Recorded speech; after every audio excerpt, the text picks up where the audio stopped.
ನಿಮ್ಮ ಮಾವನ ಮಗಳು ಅಂತ ಹೇಳ್ಬಿಟ್ಟು ಕರ್ಕೊಂಬಂದ್ಬಿಟ್ಲು. ಬಾ ಹಂಗಿರ್ತದೆ ಹಿಂಗಿರ್ತದೆ ಹಂಗಿರ್ತದೆ ಹಿಂಗಿರ್ತದೆ ಅಂತ ಹೇಳ್ಬಿಟ್ಟು ನೋಡ್ದ ಇವತ್ತು ಎಂಥ ಗತಿ ಬಂದು ನನಗೆ. ನಾವು ಊರಾಗೆಲ್ಲ ಮಾನ ಮರ್ವದಿ ಹೋಗಿ ನಿಮ್ಮಮ್ಮನೂ ಮನೆ ಒಳಗಡೆ ಬಿಟ್ಕೊಂಡಿಲ್ಲ, ನಮ್ಮಮ್ಮನೂ ಮನೆ ಒಳಗಡೆ ಬಿಟ್ಕೊಂಡಿಲ್ಲ. ಈಗ ಏನು ಮಾಡಬೇಕು ಅಂತಲೇ ಗೊತ್ತಾಯ್ತಿಲ್ಲ. ಈಗ ಏನು ಮಾಡೋದು? ಎಲ್ಲರ ಮುಂದೆ ಮಾನ ಮರ್ವದಿ ಎಲ್ಲ ಒಯ್ತಾ ಇತ್ತಲ್ವ ಇವಾಗ. ನಿಮ್ಮ ಮಾವನ ಮಗಳಿಗೆ ಇಷ್ಟು ಏನ ತಗೊಂಡು ಹಾಕ್ಬೇಕು, ಅವಳು ಸಿಗ್ಲಿ. ಅವಳ ಹೆಸರಿನಂತಂದೆ ಮಹಾನಂತೆ ದೊಡ್ಡ ಮಹಾ ಕಾರ್ಯ ಮಾಡ್ಬಿಟ್ಟು ನಮ್ಮನ್ನು ಅಲ್ಲಿಂದ ಕರ್ಕೊಬಂದ್ಬಿಟ್ಟು, ಅಯ್ಯೋ ಬರ್ರಿ ಸೇರಿಸ್ತಾರೆ ಸೆಟ್ಲು ಮಾಡಿಸ್ತೀನಿ ಅಂತ ಹೇಳ್ಬಿಟ್ಟು ಎಲ್ಲ ಹಾಳು ಮಾಡ್ಬಿಟ್ಲು. ನನಗಂತೂ ಇರೋಕ್ಕಾಯ್ತಿಲ್ಲ ಇಲ್ಲಿ. ಮಾನ ಮರ್ವದಿ ಎಲ್ಲ ನನ್ವೇ ಹೋಯ್ತದೆ. ಈಗ ಏನು ಮಾಡೋಣ? ಮತ್ತೆ ಬೆಂಗ್ಳೂರಿಗೆ ಹೋಗೋಕ್ಕೆ ಕಾಸು ಬೇರೆ ಇಲ್ಲ, 10 ರೂಪಾಯಿನೂ ಕಾಸಿಲ್ಲ. ಇವಾಗ ಹೆಂಗೆ ಮತ್ತೆ ಬೆಂಗ್ಳೂರಿಗೆ ಹೋಗೋಕ್ಕಾಯ್ತದೆ? ನೀನೇ ಯೋಚನೆ ಮಾಡು ಹೆಂಗೆ ಹೋಗೋಕ್ಕಾಯ್ತದೆ ಅಂತ ಹೇಳ್ಬಿಟ್ಟು. ಏನು ಮಾಡಬೇಕು ಅಂತಲೇ ನೀ ಗೊತ್ತಾಯ್ತಿಲ್ಲ. ನನಗೂ ಗೊತ್ತಾಯ್ತಿಲ್ಲ ಏನು ಮಾಡಬೇಕು ಅಂತ ಹೇಳ್ಬಿಟ್ಟು. ಏನು ಮಾಡೋದು? ನಮ್ಮಮ್ಮ ಸೇರಿಸ್ತದೆ ಅಂತ ಅಂದ್ಕೊಂಡಿದ್ದೆ. ಸೇರಿಸ್ತಿದ್ದಂಗೆ ಇರೋಕ್ಕೆ ಸಾಧ್ಯನೇ ಇಲ್ಲ. ನಮ್ಮಮ್ಮ ಎಷ್ಟೊಂದು ಇಷ್ಟಪಡ್ತದೆ ನನ್ನ. ಆದರೆ ನಮ್ಮಮ್ಮ ಹಿಂಗೆಲ್ಲ ಇದು ಮಾಡೈತೆ ಅಂದರೆ ನನ್ನ ಮೇಲೆ ಶಾನೆ ಕೋಪ ಮಾಡ್ಕೊಂಡೈತೆ ಅಂತ ಅನ್ನಿಸ್ತದೆ. ನನ್ನ ಕಂಡ್ರೆ ಇವಾಗ ಹಾಕಿಲ್ಲ ನಮ್ಮಮ್ಮಂಗೆ. ಅದಕ್ಕೆ ನಮ್ಮಮ್ಮ ಹೆಂಗೆಂಗೋ ಆಡ್ತೈತೆ. ನೀನೇನು ಟೆನ್ಷನ್ ತಗೋಬೇಡ, ಯಾವುದೋ ಒಂದು ದಾರಿ ಸಿಗ್ತದೆ. ಏನೋ ಒಂದು ದಾರಿ ಸಿಗ್ದಂಗೆ ಇರ್ತದ. ಯಾವುದೋ ಒಂದು ದಾರಿ ಸಿಗ್ಬೇಕಲ್ವಾ? ಸಿಗ್ತದೆ ಇರು, ನೋಡೋಣ. ಇಲ್ಲ ಅಂತಂದರೆ ಬೆಂಗ್ಳೂರಿಗೆ ಹೋಗ್ಬೇಕು ಅಂದರೆ ನನ್ನ ಹತ್ರ 10 ರೂಪಾಯಿ ಕಾಸಿಲ್ಲ. ನನ್ನ ಹತ್ರ ಈಗ ಬೆಂಗ್ಳೂರಿಗೆ ಹೋಗ್ಬಿಟ್ಟು ಈ ಬಸ್ ಚಾರ್ಜಿಗೆ ಬಿಟ್ರೆ ಕಾಸಿಲ್ಲ ಮನೆ ಮಾಡೋಕ್ಕೆ. ಮನೆಯೆಲ್ಲ ಖಾಲಿ ಮಾಡ್ಕೊಂಡು ಅಡ್ವಾನ್ಸ್ ಎಲ್ಲ ಬಾಡಿಗೆ ಇಟ್ಕೊಳ್ರಿ ಅಂತ ಹೇಳ್ಬಿಟ್ಟು ಬಂದ್ಬಿಟ್ಟಿದ್ದೀವಿ. ಈಗ ಏನು ಮಾಡೋದು ಅಂತ ನನಗೂ ತೋಚ್ತಿಲ್ಲ. ನಿನ್ನ ಹತ್ರ ಏನಾದ್ರು ಫ್ರೆಂಡ್ಸ್ ಯಾರನ್ನ ಇದ್ದರೆ ಫೋನ್ ಮಾಡಿಬಿಟ್ಟು ಸಹಾಯ ಏನಾದರೂ ಕೇಳ್ತೀಯಾ? ನನ್ನ ಫ್ರೆಂಡ್ಸ್ ಹತ್ರ ಎಲ್ಲ ಮೊದಲೇ ಸಹಾಯ ಕೇಳ್ಬಿಟ್ಟಿದ್ದೆ ನಾನು. ಹೀಗೆ ಯಾರೂ ಮಾಡಲ್ಲ. ನನ್ನ ಫ್ರೆಂಡ್ಸ್ ಯಾರು ಮಾಡ್ತಾರೆ? ಅವ್ರಿಗೆ ಗೊತ್ತಿರಲ್ಲ, ಇನ್ನು ನನಗೆ ಬೇರೆ ಮಾಡ್ತಾರೆ. ನನ್ನ ಫ್ರೆಂಡ್ಸ್ ಎಲ್ಲ ಕೋಟ್ಯಾಧೀಶ್ವರ ಅನ್ಕೊಬಿಟ್ಟಿದ್ಯಾ ಬಂದು ಸಹಾಯ ಮಾಡೋಕ್ಕೆ? ಎಂಥದನ್ನು ಇಲ್ಲ, ನನ್ನ ಕಷ್ಟ ನನಗೆ ಗೊತ್ತು. ನೀನು ಒಳ್ಳೆ ಎಂಥ ಸಂದಾಗಿ ಹೇಳ್ತೀಯ ನೋಡು. ಈಗ ಸರಿ ಬೆಂಗ್ಳೂರು ಹೋಗೋಕ್ಕಾಗಲ್ಲ ಏನು ಅಲ್ಲಂದರೆ ಇಲ್ಲೇ ಯಾವುದೋ ಒಂದು ಮನೆಯಾಗೆ ಸೆಟ್ಲಾಗ್ಬಿಡೋಣ ಬಾ. ಇಲ್ಲಿ ಯಾರನ್ನ ರಿಲೇಟಿವ್ಸ್ ಮನೆ ಯಾರ ಮನೆಯನ್ನ ಇದ್ದರೆ ಕೇಳ್ಬಿಟ್ಟು ಇಲ್ಲೇನು ಎಲ್ಲನ ಇದು ಮಾಡ್ಕೊಬಿಡೋಣ. ತಿರುಗಿ ಬೆಂಗ್ಳೂರಿಗೆ ಹೋಗೋಕೆ ಕಾಸಿಲ್ಲ. ಆಮೇಕಿಂತ ಏನು ಮಾಡಣಿ? ನೋಡು ಬೀದಿನಾಗ ಬಿಡಬೇಕಾಯ್ತದೆ, ಬೆಂಗ್ಳೂರಿಗೆ ಹೋಗಿ ಭಿಕ್ಷೆ ಎತ್ತಬೇಕಾಯ್ತದೆ. ಬೆಂಗ್ಳೂರಿಗೆ ಹೋಗೋಕ್ಕಂತೂ ಸಾಧ್ಯನೇ ಇಲ್ಲ. ನಮ್ಮ ಹತ್ರ 10 ರೂಪಾಯಿ ದುಡ್ಡಿದ್ರೆ ತಾನೆ ಹೋಗೋದು. ಮಾವ ಓಹೋ ಬಂದ್ಲು ಮಹಾರಾಣಿ. ಬರಬೇಕು. ನಾವು ಹೆಂಗೋ ಬೆಂಗಳೂರಾಗ ಆರಾಮಾಗಿದ್ವಿ. ಆರಾಮಾಗಿರೋಣ. ನೀನು ತಾನೇ ಎಲ್ಲ ಹಾಳು ಮಾಡ್ಬಿಟ್ಟು ಕರ್ಸ್ಬಿಟ್ಟಿದ್ದು ನಮ್ಮನ್ನ. ಬಾ ಅಂತ ಕರ್ಕೊಂಡು ಬಂದ್ಬಿಟ್ಟು ಈಗ ನಡು ಬೀದಿದಾಗೆ ಬಿದ್ದಿದ್ದೀವಿ ನಾವು. ಎಲ್ಲ ನಿನ್ನಿಂದನೇ ನೀ ಆಗಿದ್ದು. ಬೆಂಗಳೂರಾಗ ಯಾವುದೋ ಒಂದು ಮನೆಯಾಗೆ ಸುಮ್ಮನೆ ಇದ್ವಿ, ಕೆಲಸ ಹುಡಿಕೊಂಡು ಹೆಂಗೋ ಹೋಯ್ತಾ ಇದ್ವಿ. ಆದರೆ ನೀನು ಕೇಳಲಿಲ್ಲ. ಹಿಂಗು ಅಂತ ಹೇಳ್ಬಿಟ್ಟು ಎಲ್ಲನೂ ಕರ್ಕೊಂಬಂದ್ಬಿಟ್ಟು ಇವಾಗ ನಮಗೆ ಎಂಥ ಗತಿ ಮಾಡಿಬಿಟ್ಟೆ ನೋಡು. ಊರಾಗೊಬ್ರು ಕ್ಯಾರೇನರಿಲ್ಲ, ಎಂಥದೂ ಇಲ್ಲ. ಊರು ತುಂಬ ಆಡ್ಕೊಂಡು ಕ್ಯಾಕರ್ಸ್ಕೊಂಡು ನಗ್ತಾವ್ರೆ. ಎಲ್ಲ ನಿನ್ನಿಂದನೇ ಆಗಿದ್ದು. ನನಗೆ ಗೊತ್ತು ನೀನು ಯಾಕೆ ಹಿಂಗೆ ಮಾಡಿದೆ ಅಂತ. ನಂಗೆ ಚೆನ್ನಾಗಿ ಗೊತ್ತು. ಯಾಕಂದರೆ ನೀನು ಅಚ್ಚುನ ಲವ್ ಮಾಡ್ತಾ ಇದ್ದಂತಲ್ವಾ? ನಿಮ್ಮ ಅತ್ತೆನೇ ಹೇಳ್ತಿದ್ಲಲ್ವಾ ಜಾಸ್ತಿ ಇಷ್ಟಪಡ್ತಿದ್ಲು ಅಂತ ಹೇಳ್ಬಿಟ್ಟು. ಅದಕ್ಕೆ ನನ್ನಿಂದ ಹೆಂಗಾದ್ರೂ ಮಾಡಿಬಿಟ್ಟು ದೂರ ಮಾಡಿಬಿಟ್ಟು ನೀನು ಕಟ್ಕೋಬೇಕು ಅಂತ ಹೇಳ್ಬಿಟ್ಟು ದೊಡ್ಡ ಪ್ಲಾನ್ ಮಾಡಿದ್ಯಾ ಅಂತ ಅನ್ನಿಸ್ತದೆ. ಚೆನ್ನಾಗಿ ಗೊತ್ತು ಬಿಡು, ನನಗೆ ಚೆನ್ನಾಗಿ ಗೊತ್ತು. ನನಗೆ ಆ ಥರ ಉದ್ದೇಶ ಏನಿಲ್ಲ. ನನ್ನ ಮಾವನ ಇಷ್ಟಪಡ್ತಿದ್ದೆ ನಿಜನೇ. ಹಾಗಂತ ನಮ್ಮ ಮಾವನ ಖುಷಿನ ಕಿತ್ಕೊಳ್ಳೋ ಅಷ್ಟು ಕೆಟ್ಟೋಳು ನಾನಲ್ಲ. ನೋಡಿ, ನೀವು ಅದ್ರ ಬಗ್ಗೆ ಎಲ್ಲ ಯೋಚನೆ ಮಾಡಬೇಡಿ. ನಾನು ಎಲ್ಲ ಯೋಚನೆ ಮಾಡಿಬಿಟ್ಟೇ ಇಲ್ಲೂ ಕರ್ಕೊಂಡು ಬಂದಿದ್ದು. ಏನು ಯೋಚನೆ ಮಾಡಿ ಕರ್ಕೊಂಡು ಬಂದೆ? ಏನೇ ಯೋಚನೆ ಮಾಡಿ ಕರ್ಕೊಂಬಂದೆ? ಅದೇ ನಮ್ಮನ್ನ ಎಲ್ಲರ ಮುಂದೆ ಮಾನ ಮರ್ವದಿ ಕಳಿಬೇಕು ಅಂತ ಕರ್ಕೊಂಬಂದಿದ್ಯಾ? ಅಷ್ಟೇ ತಾನೆ? ಅಷ್ಟು ಬಿಟ್ಬಿಟ್ಟು ಬೇರೆ ಇನ್ನೇನು ಕರ್ಕೊಂಬಂದೆ? ಇನ್ನೇನು ಉದ್ದೇಶ ಕರ್ಕೊಂಬಂದೆ ಹೇಳು? ಏನು ಉದ್ದೇಶಕ್ಕೂ ಕರ್ಕೊಂಬಂದಿರಲ್ಲ. ನಮ್ಮ ಮಾನ ಮರ್ವದಿ ಕಳಿಬೇಕು, ನಮ್ಮ ಅಮ್ಮಂತಾಗೆಲ್ಲ ಮರ್ವದಿ ಕಳಿಸ್ಬೇಕು, ಹಿಂಗೆ ನೀಯ ತಾನೆ? ಛೇ ಆ ಥರ ಏನಿಲ್ಲ. ನೋಡಿ, ಅವರಿಬ್ಬರು ಮನೆಗೆ ಬಿಟ್ಕೊಂಡಿಲ್ಲ ಅಂತಂದರೆ ನಿಮಗೆ ಅಂತ ಒಂದು ಮನೆ ಆದರೂ ಇರಬೇಕು ಅಂತ ಹೇಳ್ಬಿಟ್ಟು ನಾನೇ ಬೇಕು ಅಂತ ಹೇಳ್ಬಿಟ್ಟು ಒಂದು ಮನೆ, ನನಗೆ ಗೊತ್ತಿರೋದೇನೆ ಮನೆ ರೆಡಿ ಮಾಡಿದ್ದೀನಿ.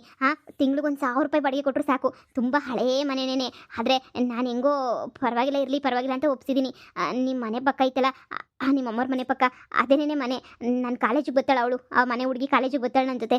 ಅದಕ್ಕೆ ಅವಳು ಕೇಳಿದ್ದೆ, ಸರಿ ತಗೋ ಅಂತ ಹೇಳಿದ್ಲು. ಅದಕ್ಕೆ ಸರಿ ಹೆಂಗೋ ಅಂತ ಎಲ್ಲ ಮಾತಾಡಿ ಇಟ್ಟಿದ್ದೀನಿ. ಅಲ್ಲೆಲ್ಲ ಮಾತಾಡಿದ್ದೀನಿ. ಏನು ತೊಂದರೆ ಇಲ್ಲ. ನೀವು ಆರಾಮಾಗಿ ಹೋಗ್ಬಿಟ್ಟು ಇವಾಗ ಆ ಮನೆಗೆ ಸೆಟ್ಲ್ ಆಗ್ಬೋದು. ಯಾರು ಬಂದು ಏನು ಯಾಕೆ ಎತ್ತ ಅಂತ ಹೇಳ್ಬಿಟ್ಟು ಏನು ಕೇಳಲ್ಲ, ಸರಿನಾ? ಹೆಂಗಿದ್ರು ಅವಳು ನನ್ನ ಫ್ರೆಂಡೇ ಅಲ್ವಾ? ಅವಳ ಹತ್ರ ಚೆನ್ನಾಗಿ ಮಾತಾಡಿದ್ದೀನಿ. ಒಂದು ತಿಂಗಳು ಸ್ವಲ್ಪ ಹೆಚ್ಚು ಕಡಿಮೆ ಆದ್ರೂ ಏನು ಮಾತಾಡಲ್ಲ, ಎಲ್ಲ ಸಹಿಸ್ಕೊಂತಾಳೆ. ನಿಮಗೋಸ್ಕರ ನಾನು ಇಷ್ಟೆಲ್ಲ ಮಾಡಿದ್ದೀನಿ. ಸುಮ್ಮನೆ ನಾನು ನಿಮ್ಮನ್ನೆಲ್ಲ ಕರೆಸ್ಬಿಟ್ಟು ಮರ್ಯಾದೆ ಕಳಿಯೋ ಅಂತ ಕೆಲಸ ಏನು ಮಾಡಿಲ್ಲ. ಅಯ್ಯೋ ನನಗೋಸ್ಕರ ಇಷ್ಟೆಲ್ಲ ಮಾಡ್ತಾವಳೆ. ಹೌದಾ? ಮನೆ ಮಾಡ್ಬಿಟ್ಟ ನಮಗೆ? ನನಗೆ ಗೊತ್ತು. ಅಕಸ್ಮಾತ್ ಬಿಟ್ಕೊಳ್ಳಿಲ್ಲ ಮನೆಗೆ ಅಂತಂದರೆ ಏನು ಮಾಡ್ಬೇಕು ಹೇಳು? ಅದಕ್ಕೇನೆ ಮನೆ ಮಾಡಿದ್ದೆ. ಮಾವ ಬನ್ನಿ, ರಚ್ಚು ಬರ್ರಿ, ಇಬ್ರಿಗೂ ಮನೆ ತೋರಿಸ್ತೀನಿ. ಆರಾಮಾಗಿರ್ರಿ. ಹಳೇ ಮನೆನೇ, ಆದರೆ ಹಳ್ಳಿನಾಗೆ ಇದ್ದಿದ್ದೆ ಅಲ್ವಾ? ಬನ್ನಿ, ಪರವಾಗಿಲ್ಲ ಬನ್ನಿ. ಅಯ್ಯೋ, ಯಾವ ಮನೆ ಆದ್ರೇನು? ಅಪ್ಪ ಸದ್ಯ ಉಳ್ಕೊಳಕ್ಕೆ ಯಾವುದಾದ್ರೂ ಮನೆ ಸಿಕ್ತಲ್ಲ, ಮತ್ತೆ ಎಲ್ಲಿ ಬೀದಿಗೆ ಬಿದ್ದುಬಿಟ್ಟು ಮತ್ತೆ ಅಲ್ಲಿ ಬೆಂಗ್ಳೂರಿಗೆ ಹೋಗ್ಬಿಟ್ಟು ರಂಪಾಟ ಆಯ್ತದೋ ಅಂತ ಬೇಜಾರಾಗಿತ್ತು ನನಗಂತೂ. ಸದ್ಯ ಹೆಂಗೋನೋ ಮನೇನಾದರೂ ಹುಡುಕಿಕ್ಕಿದೆಯಲ್ಲ, ಅಷ್ಟೇ ಸಾಕು ದೇವ್ರೆ. ಇನ್ನು ಬೆಂಗ್ಳೂರಿಗೆ ಹೋಗೋಕ್ಕೂ ದುಡ್ಡಿರಲಿಲ್ಲ ನಮ್ಮ ಹತ್ರ, ಅಡ್ವಾನ್ಸ್ಗೂ ದುಡ್ಡಿರಲಿಲ್ಲ. ಎಲ್ಲ ಖರ್ಚು ಮಾಡ್ಕೊಂಡು ಬಂದಿದ್ದೀವಿ. ಮತ್ತೆ ಬೀದಿಗೆ ಬಂದುಬಿಡ್ತೀವಿ ಅಂತ ಅಂದ್ಕೊಂಡಿದ್ದೆ. ಈ ಹಳ್ಳಿ ಜನಗಳಿಗೆಲ್ಲ ನಾನು ತೋರಿಸ್ತೀನಿ. ಲವ್ ಮಾಡಿಬಿಟ್ಟು ಎಲ್ಲರೂ ಆಡ್ಕೊಂಡು ನಗ್ತಾರಲ್ಲ, ಅವ್ರಿಗೆಲ್ಲ ಸರಿಯಾಗಿ ಮಾಡ್ತೀನಿ. ಅಯ್ಯೋ ಅಚ್ಚು, ಬಾರು ಮನೆ ನೋಡೋಳಂತೆ, ಹೋಗೋಣ, ಆರಾಮಾಗಿರೋಣ. ನೋಡು ಈ ಎಳ್ಳೆಲ್ಲ ನಮ್ಮನ್ನ ಆಡ್ಕೊಂಡು ನಗ್ತಾ ಇದ್ರು ಅಲ್ವಾ. ಈಗ ಈಗ ಈಗ ತೋರಿಸ್ಬೇಕು ಅವ್ರಿಗೆ. ಅಯ್ಯೋ ಅವ್ರು ಹೆಂಗಾದ್ರು ಅನ್ಕೊಂಡು ನಮಗೇನು, ಈಗ ಜನಗಳು ಆಡ್ಕೊಂಡಿದ್ದಂಗೆ ನಾವು ಜೀವನ ಮಾಡ್ಕೊಂಡು ಹೋಗ್ಬೇಕಷ್ಟೇನೆ. ಮಹಾ ತುಂಬ ಥ್ಯಾಂಕ್ಸ್, ನಿನ್ನಿಂದ ಒಳ್ಳೆ ಉಪಕಾರನೇ ಆಯಿತು. ಸರಿ, ಯಾವ ಥರ ಮನೆ ಆದರೂ ಪರವಾಗಿಲ್ಲ, ನಿನ್ನ ಫ್ರೆಂಡ್ ಮನೆಯೇ ತಾನೇ. ಸರಿ ತೋರಿಸು ಮನ್ನ, ನಾವು ಅಲ್ಲೇ ಇರ್ತೀವಿ. ಇನ್ನು ಯಾರ ಮನೆಗೂ ಹೋಗ್ಬಿಟ್ಟು ಜಾಗ ಕೊಡಿ ಅಂತ ನಾವೇನು ಕೇಳಲ್ಲ. ಹಾಂ ಸರಿ ಬನ್ನಿ. ಹಾಂ ಇದೇನೇ ಮನೆ, ಸ್ವಲ್ಪ ಹಳೆ ಮನೆಯೇ. ಆದರೆ ಏನು ಅಂದರೆ ನಿಮ್ಮಮ್ಮ ಮನೆ ಪಕ್ಕದಲ್ಲೇ ಇರ್ತಾರೆ, ಏನು ತೊಂದರೆ ಇಲ್ಲ ತಾನೇ? ಅಯ್ಯೋ ನಮ್ಮಮ್ಮ ಮನೆ ಪಕ್ಕ ಇದ್ರೆ ನಮಗೇನು ತೊಂದರೆ, ನೀನು ಹೆಂಗನ ಮಾಡ್ಕೊಂಡು ಹಾಳಾಗೋಗು ಅಂತ ಹೇಳೈತಲ್ಲ ನಮ್ಮಮ್ಮ. ನನಗೇನು ಭಯ ಇನ್ನೂ ಇಲ್ಲ, ಬೇಜಾರು ಇಲ್ಲ ನನಗೇನು, ನನ್ನೇನು ತಲೆನೂ ಕೆಡಿಸ್ಕೊಳ್ಳಲ್ಲ. ಆದರೆ ದಿನ ಬೆಳಿಗ್ಗೆ ಆದರೆ ನಿಮ್ಮ ಅಮ್ಮನ ಕಣ್ಮುಂದೆನೇ ಇರಬೇಕಲ್ಲ ಅನ್ನೋದೇ ಸ್ವಲ್ಪ ಭಯ. ಅದು ಬಿಟ್ಟರೆ ಬೇರೆ ಇನ್ನೇನು ಇಲ್ಲ. ಸರೋಜಿ ಆಂಟಿ ಸುಮ್ಮನೆ ಮೊದಲನೇ ಜಗಳ ಜಾಸ್ತಿ ಅಂಥದ್ರಾಗ ಮತ್ತೆ ಹೋಗಿ ಬಂದು ಅಕ್ಕಪಕ್ಕದ ಮನೆ ಅಂತಂದರೆ ಜಗಳ ಮಾಡಿದಂಗೆ ಇರ್ತದ. ಅದನ್ನೇ ಒಂಥರ ಭಯ ನನಗೆ. ಅಯ್ಯೋ ಈಗ ಬಿಡು, ಯಾಕೆ ಅಮ್ಮನ ಬಗ್ಗೆ ತಲೆ ಕೆಡ್ಸ್ಕೊಂತೀಯ? ನಾನು ಹೆಂಗೋ ಮಾಡ್ತೀನಿ, ನೀನೇನು ತಲೆ ಕೆಡ್ಸ್ಕೊಳಕ್ಕೆ ಹೋಗ್ಬಿಡ. ಸದ್ಯ ಉಳ್ಕೊಳಕ್ಕೆ ಒಂದು ಮನೆ ಸಿಕ್ತಲ್ಲ ಅಷ್ಟೇ ಸಾಕು. ನೋಡು ಹೆಂಗಾದ್ರೂ ಮಾಡಿ ಚೆನ್ನಾಗಿ ದುಡಿದ್ಬಿಟ್ಟು ನಾವು ಇದ್ದೇ ಊರಾಗೆ ಚೆನ್ನಾಗಿ ಮನೆ ಕಟ್ಟಿ ತೋರಿಸ್ಬೇಕು, ಸರಿನಾ? ಎಲ್ಲರೂ ಉರ್ಕೊಂಡು ಸಾಯ್ಬೇಕು, ಅವಾಗೇನೇ ನೆಮ್ಮದಿ. ಅಲ್ಲಿ ತನಕ ನನಗಂತೂ ಸ್ವಲ್ಪನೂ ನೆಮ್ಮದಿ ಇಲ್ಲ. ಆಡ್ಕೊಂಡವ್ರಿಗೆಲ್ಲನೂ ಸರಿಯಾಗಿ ಮಾಡಬೇಕು. ಅಯ್ಯೋ ಮಾರಾಯ್ತಿ, ಬರೀ ದ್ವೇಷ ಹಠ ಅದೇ ಆಯಿತು. ಸರಿ ಮನೆಯೆಲ್ಲ ಒಂದ್ಸಲ ನೋಡು ಹೆಂಗೆಂಗೈತೆ ಏನು ಅಂತ ಹೇಳ್ಬಿಟ್ಟು ಸ್ವಲ್ಪ ನೋಡು ಸಾಕು. ನಮಗೆ ಯಾವುದೋ ಒಂದು ಮನೆ ಇಷ್ಟಿದ್ರೂ ಸಾಕಲ್ವ ನಮಗೆ? ಹಾಂ ನಾನು ಏನಾದರೂ ಕೆಲಸ ಹುಡುಕಂತೀನಿ. ಹಳ್ಳಿ ಅಂದಮೇಲೆ ಜೀವನ ಮಾಡೋದೇನು ಕಷ್ಟ ಆಗಲ್ಲ ನಮಗೆ. ಮಹಾ ನೀನು ಒಳ್ಳೆ ಕೆಲಸನೇ ಮಾಡಿದೆ. ಹಳ್ಳಿನಾಗ ಆರಾಮಾಗಿ ಜೀವನ ಮಾಡ್ಬೋದು, ಕೂಲಿನಲ್ಲಿ ಮಾಡ್ಕೊಂಡು ಬಂದ್ರೂ ಹೊಟ್ಟೆ ತುಂಬ ತಿನ್ಕೊಂಡು ಆರಾಮಾಗಿರ್ಬೋದು. ಮಾಮೂಲಿ ಕೆಲಸಕ್ಕೆ ಹೋದ್ರೂ ಏನಿಲ್ಲ ಅಂದ್ರೂ ನಮಗೆ ಸಿಗ್ತೈತಲ್ವ, ಒಂದು 500 ರೂಪಾಯಿನೇ ಸಿಗ್ತೈತೆ. ಏನು ಚಿಂತೆ ಮಾಡೋಂಗಿಲ್ಲ, ಜೀವನ ಮಾಡ್ಬೋದು. ಅಡುಗೆ ಮನೆ ಹೆಂಗೈತು ನೋಡ್ತೀನಿರು. ಮಹಾ ಯಾವ ಜನ್ಮದಾಗ ನೀನು ನನಗೆ ತಾಯಿ ಆಗಿದ್ದ ಗೊತ್ತಿಲ್ಲ, ಈ ಜನ್ಮದಲ್ಲಿ ತುಂಬಾ ಸಹಾಯ ಮಾಡ್ತಾ ಇದೆಯಾ. ಅಯ್ಯೋ ಮಾವ ಆ ಥರ ಏನಿಲ್ಲ, ನಾವಿಷ್ಟಪಟ್ಟವ್ರು ಚೆನ್ನಾಗಿರ್ಬೇಕು ಅಂತ ಅಂದ್ಕೊಳ್ಳೋದು ನಮ್ಮ ಗುಣ ಅಲ್ವಾ, ಅದಕ್ಕೇನೆ ಅಷ್ಟೇನೆ ಮಾವ. ನನಗೆ ಒಂದು ಆಸೆ ಏನಿತ್ತು ಅಂದರೆ ಅತ್ತೆ ಯಾವಾಗೂ ಕೊರಗೋದು, ಮಗ ಹೆಂಗವನು ಏನು ಮಾಡ್ತಾವನೋ, ಊಟ ಮಾಡೋನು ಇಲ್ವೋ ಏನೋ ಎತ್ತ ಅಂತ ಯಾವಾಗೂ ಕೊರಗ್ತಾ ಇರೋರು. ಆದರೆ ಇವಾಗ ನಿಮ್ಮನ್ನ ಊರಲ್ಲಿ ಯಾವಾಗಾದರೂ ಕಣ್ಮುಂದೆ ನೋಡ್ತಾರಲ್ವ, ನೋಡಿದ್ಮೇಲೆ ಅವರು ನಾನು ಖುಷಿ ಆಗ್ತಾರೆ. ಹೆಂಗೋ ನನ್ನ ಮಗ ಚೆನ್ನಾಗವನಲ್ಲ ಅಷ್ಟೇ ಸಾಕು ಅಂತ ಹೇಳ್ಬಿಟ್ಟು. ನನಗೂ ಅದೇ ಬೇಕಿದ್ದು. ಅತ್ತೆ ಇವಾಗ ಎಷ್ಟು ನಿಮ್ಮ ಮೇಲೆ ಜಗಳ ಮಾಡಿದ್ರು ಅತ್ತೆಗೆ ನೀವು ಬಂದಿದ್ದೀರಾ ಅಂತ ಹೇಳ್ಬಿಟ್ಟು ಭಾಳ ಖುಷಿನೇ ಐತೆ ಮಾವ. ದೂರದಿಂದ ಏನಾದರೂ ನೋಡಿ ಖುಷಿ ಪಡ್ತಾರೆ ನನಗೆ ಮವ. ಎಲ್ಲನೂ ಆಗೋದಾಗೈತೆ. ನೀವು ಖುಷಿಯಾಗಿ ಸಂತೋಷವಾಗಿ ಜೀವನ ಮಾಡ್ಕೊಂಡು ನೀವು 4 ಜನ ಅಂತವ್ರಲ್ಲ ಅವ್ರಿಗೆ ತಕ್ಕನಾಗೆ ಬೆಳೆದ್ಬಿಟ್ಟು ತೋರಿಸಿ, ಆವಾಗ ನೋಡಿ ಜನ ಎಲ್ಲ ನಿಮ್ಮನ್ನ ಒಪ್ಕೊಂತಾರೆ. ಲವ್ ಮಾಡೋದು ದೊಡ್ಡ ವಿಚಾರ ಅಲ್ಲ, ಸಂಸಾರ ಮಾಡಿ ಮುಂದಕ್ಕೆ ಬಂದು 4 ಜನ ಗ್ರೇಟ್ ಅಂತ ಹೇಳೋದೇನೇ ಒಂದು ದೊಡ್ಡ ವಿಚಾರ ಮವ. ಚಿಕ್ಕ ವಯಸ್ಸಿಗೆ ತುಂಬಾ ಅರ್ಥ ಮಾಡ್ಕೊಂಡಿದ್ಯಾ ಜೀವನನ. ತುಂಬ ತುಂಬ ತುಂಬ ತುಂಬ ಥ್ಯಾಂಕ್ಸ್. ಸರಿ ಆಯಿತು. ಪುಟ್ಟಿ ನೀನೇ ನಿಲ್ಲಿ, ಯಾಕೆ ನಿನ್ನ ಗಂಟ್ಲಿಗೆ ಏನಾಯ್ತು? ಹೆಂಗೆಂಗೋ ಮಾತಾಡ್ತಾ ಇದೆಯಾ? ಐಸ್ ಕ್ರೀಮ್ ಸ್ವಲ್ಪ ತಿಂದೆ. ತಿಂತೀಯ ಬಿಡು. ಓ ಪುಟ್ಟಿ ನೀನೇನು ಅಮ್ಮ ಏನಾದರೂ ಹೇಳ್ ಕಳ್ಸಿದ್ರಾ? ಇಲ್ಲ ಅಕ್ಕ, ಬೇಜಾರಾಗ್ತಾ ಇತ್ತು ಅದಕ್ಕೆ ಬಂದೆ ಅಷ್ಟೇನೆ. ಅಕ್ಕ ಬಾ ಹೊಲ್ತಕ್ಕೆ ಹೋಗೋಣ ಬಾ. ಸರಿ ಹೋಗೋಣ ಬಾ. ಅಕ್ಕ ಇದು ಯಾರದ್ ಮನೆ ಇದು? ಅಚ್ಚು ಅಣ್ಣಂದು ರಚ್ಚು ಅಕ್ಕಂದು ಮನೆ. ಇನ್ಮೇಲೆ ಅಚ್ಚು ರಚ್ಚು ಅಕ್ಕ ಅಣ್ಣ ಇಬ್ರು ಇದೇ ಮನೆಗೆ ಇರ್ತಾರೆ. ಅಯ್ಯೋ ಪಕ್ಕದಾಗೆ ಅಲ್ವಾ ರಚ್ಚು ಅಕ್ಕನ ಮನೆ ಇರೋದು.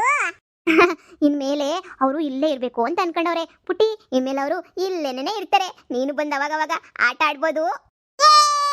ಡಿಂಕಣಕ ನಾನು ಆಟ ಆಡ್ತೀನಿ ಅಣ್ಣ, ನಾನು ಬರ್ತೀನಿ, ಮತ್ತೆ ಡೈಲಿ ಬರ್ತೀನಿ. ಅದ್ರಲ್ಲೇನಂತೆ, ಬಾ. ನಮ್ಗೆ ಹೊಸ ಮನೆ ಅಣ್ಣ. ದೊಡ್ಡವರಾದ್ಮೇಲೆ ಎಲ್ಲರೂ ಪಕ್ಕದ ಮನೆಗೆ ಇನ್ನೊಂದು ಮನೆ ಕೊಡ್ತಾರ. ಹಂಗಾರೆ ನಾನು ದೊಡ್ಡವಳಾದ್ಮೇಲೆ ನಮ್ಮ ಮನೆ ಪಕ್ಕ ಇನ್ನೊಂದು ಮನೆ ಐತೆ ಅಣ್ಣ, ಒಂದು ಅಜ್ಜಿ ಮನೆ. ಅದು ಆ ಅಜ್ಜಿನ ಓಡಿಸ್ಬಿಟ್ಟು ನಾನು ದೊಡ್ಡವಳಾದ್ಮೇಲೆ ಅದೇ ಮನೆಗೆ ಇರ್ತೀನಿ. ಬಿಟ್ರೆ ನೀನು ಇವಾಗಲೇ ಓಡಿಸ್ತೀಯ ಬಿಡು. ಸರಿ ಪುಟ್ಟಿ ಬಾ ಹೋಗೋಣ. ಪಾಪ ಅವರು ಹೊಸ್ದಾಗಿ ಬಂದವ್ರೆ ಮನೆಗೆ, ಅವರೆಲ್ಲ ಇನ್ನೂ ರೆಡಿ ಮಾಡ್ಕೋಬೇಕಲ್ವಾ ಮನೆನ. ನಾವು ಹೋಗೋಣ ಬಾ. ಸರಿ ಆಯ್ತು. ಥ್ಯಾಂಕ್ಸ್ ಮಹಾ. ಅಯ್ಯೋ ಪರವಾಗಿಲ್ಲ, ಮನೆಯೆಲ್ಲ ಸ್ವಲ್ಪ ರೆಡಿ ಮಾಡ್ಕೊಳ್ಳಿ ಸರಿನಾ, ನಾನು ಬರ್ತೀನಿ. ಸರಿ ಆಯ್ತು. ರಚ್ಚು ಏನ್ ಮಾಡ್ತಿದ್ಯಾ? ಇಷ್ಟ ಆಯ್ತಾ ಮನೆ? ಇಷ್ಟ ಆಗಕ್ಕಿದೇನು ಅರಮನೆ ಅಲ್ವಲ್ಲ, ಉಳ್ಕೊಳಕ್ ಯಾವ್ದೋ ಒಂದ್ ಬೇಕಲ್ವಾ, ಅದಕ್ಕೆ ಇದೀನಿ. ನಿಂದಿದ್ದೇನೆ.